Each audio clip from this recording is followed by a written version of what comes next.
From Parker. Hi, Eric. My question to ask is, while developing a character, how would you tone the voice for that character, i.e. an evil mad scientist or a beatnik like Shaggy?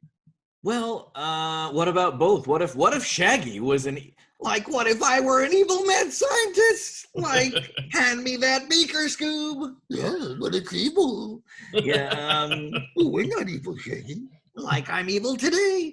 I don't know. It's once you as most actors out there will attest to this. It's like you will hopefully get a character description with any audition sides that you are preparing for, any character you've been asked to read, or anything like that.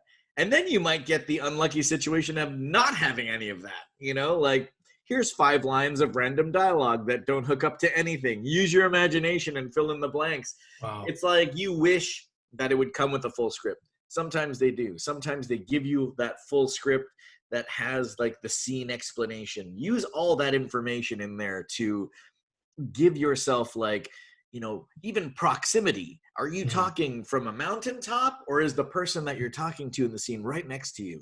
How old is he? What country of origin, planet of origin, time period, male, female, king, queen, wizard, evil wizard. Like, you could go evil and grovelly, but then it becomes this weird, always it just becomes Stewie or a fake British character. You might want to pick someone from your family that no one's ever heard that you have a funny impression of.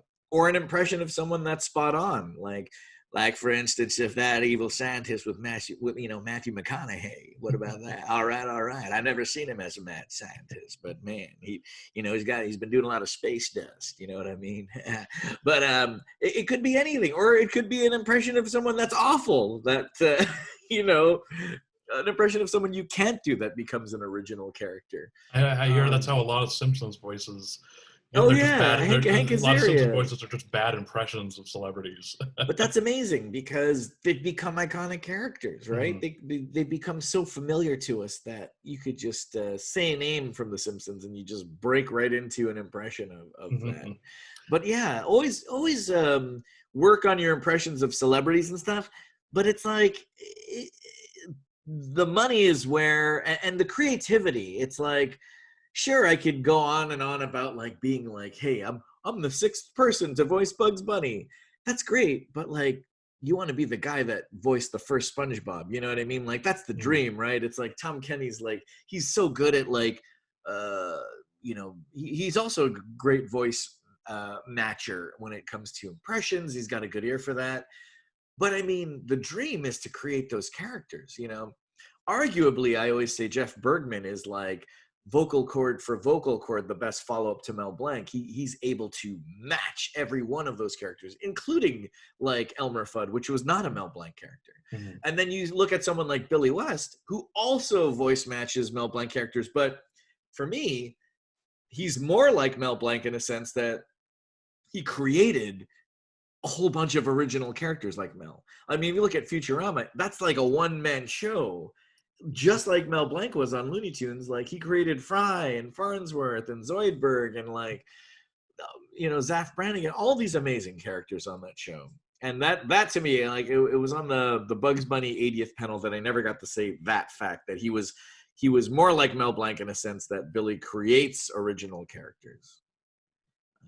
But now I'm rambling. So what was the other question? I wanted to ask really quick while you were talking there. You mentioned going in and sometimes not having any context for what's going on. Have you ever gone into a studio record, and you didn't even get to see, like, they don't even show you the character? Yes, often, and it really is up to. I mean, you're not. They are not setting you up to fail, and it's the thing of a voiceover artist and any kind of performer. We're very sensitive when it comes to feelings and emotions. That's what we deal, right? We're actors. We're in this like, oh man, like, I don't want to make it sound too, it is a tough job sometimes to think, okay, now I have to like pretend that I'm being chased by like 50 like warriors on horses, and you have to be in that mood. You have to, or else your performance will fall flat. Like, especially in voiceover where we don't have this and we don't have like other things to enhance our performance. It's just our voice. It's kind of a weird space to be in when you have to imagine this is all happening around you and it's not. 9 months from now it will, when the animators are done with it.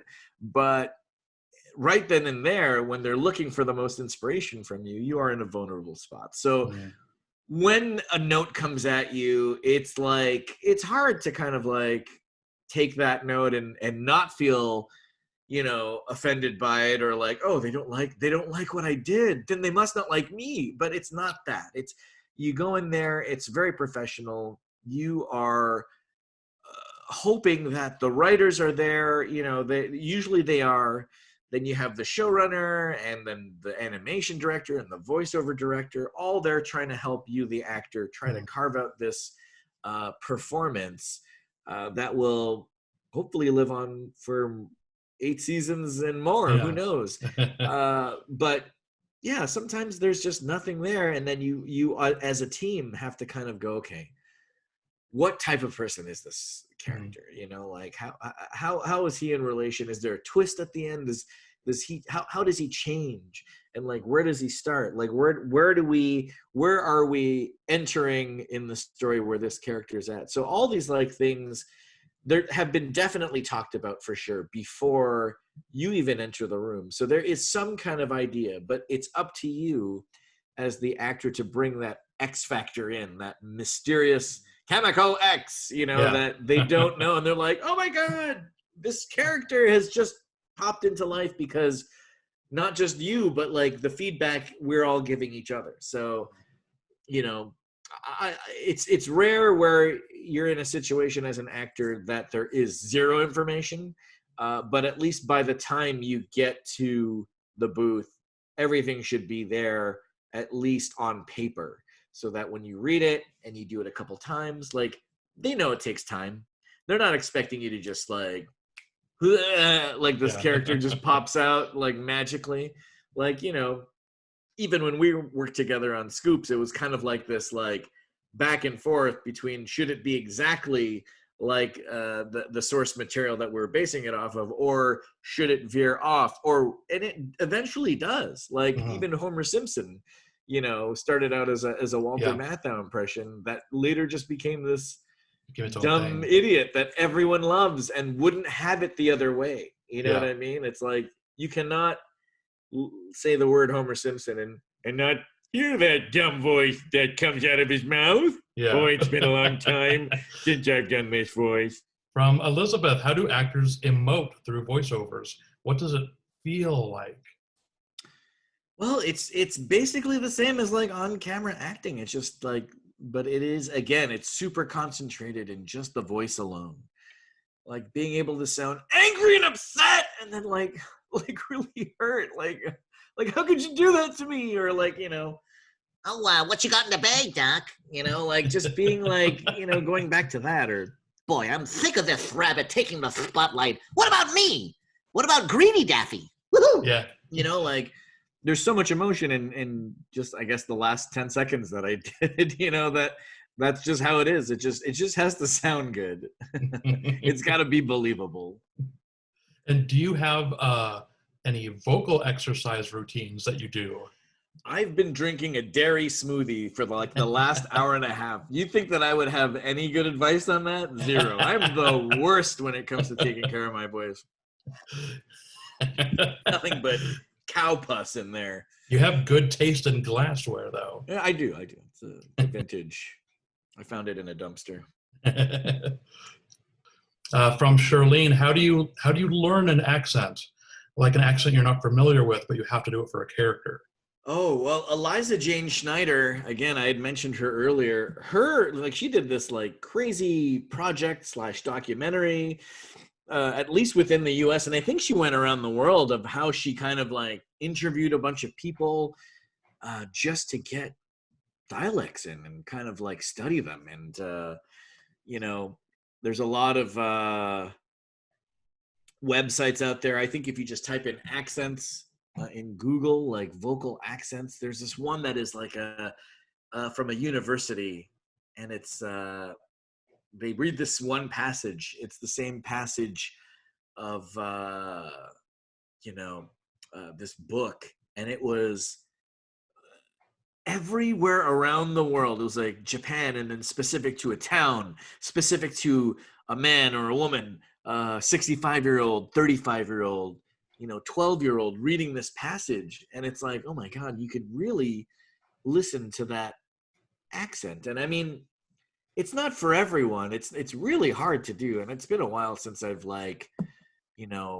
had to study something for an accent. And I mean, Bugs is hard enough, doing that New York accent, because a lot of people have an opinion on it. It really is like, not like Billy West is always quoted as, and I see people posting YouTube videos, and that's great. Even for Jose Carioca, I feel like it's a role I can never play again, and I feel like it has to go to someone from Brazil. Like Brazil is different from Portugal, that is different from Spain, and is different from Scotland or the UK. Like, it's a specific accent, and I don't like. I studied it. I really did try to study that Brazilian, accent. But even the battle between Brazil and Portugal, like the differences, of their accents.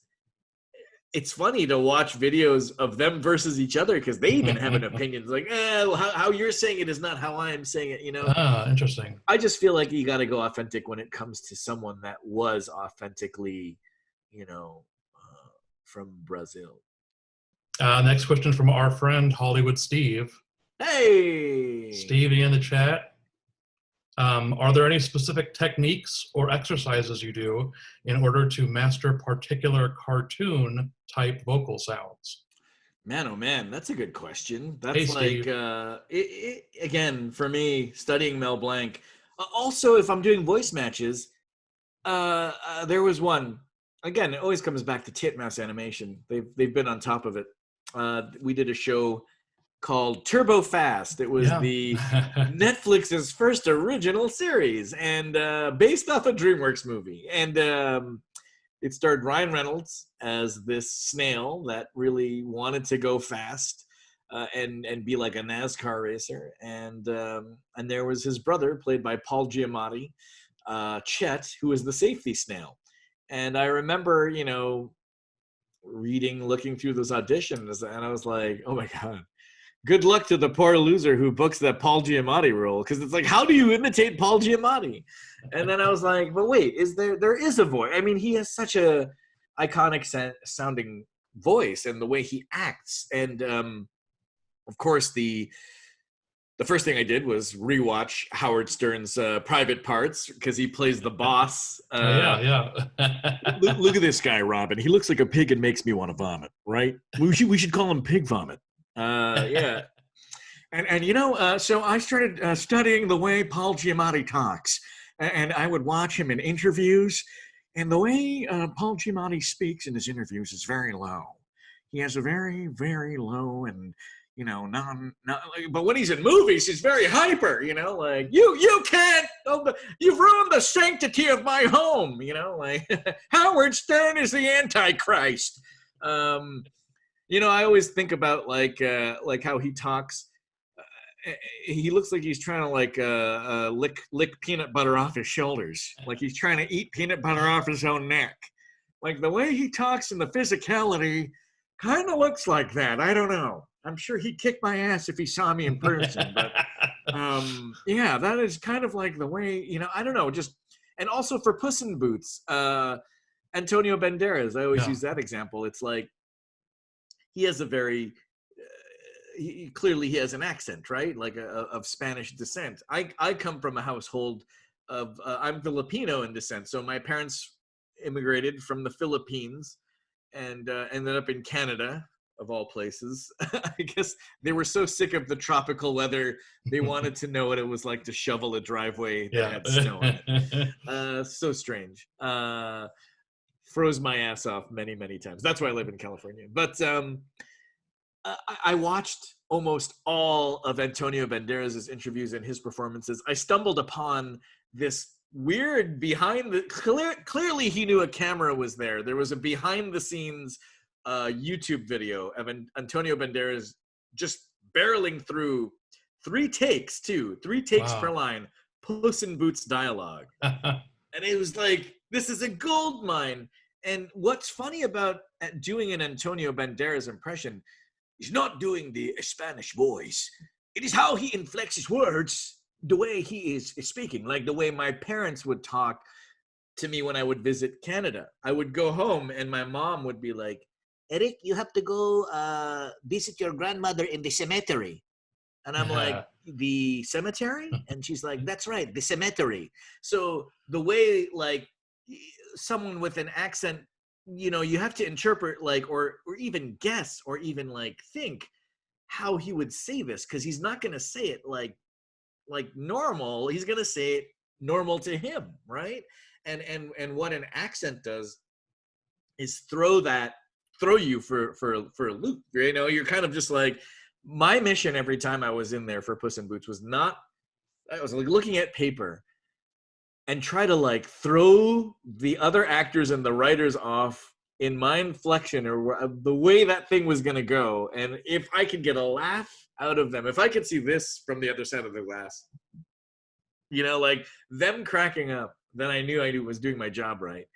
But yeah, it's less about, you know, sometimes it's less about the impression. I always say having the impression or warming up your vocal cords to sound just like a character might be a bounding box for your acting. Because what I miss most about Mel Blanc is, You know, not the New Yorkie nasally type voice, but the stuff where he's like, ooh, I'm dying! You know, like the stuff where it's not Bugs Bunny. Yeah. And it is Mel Blanc. Like, that's the stuff as a kid that I'm like, oh, man, there is something that is more, like even more three-dimensional about that performance than just being a New York accent and a wisecracking rabbit.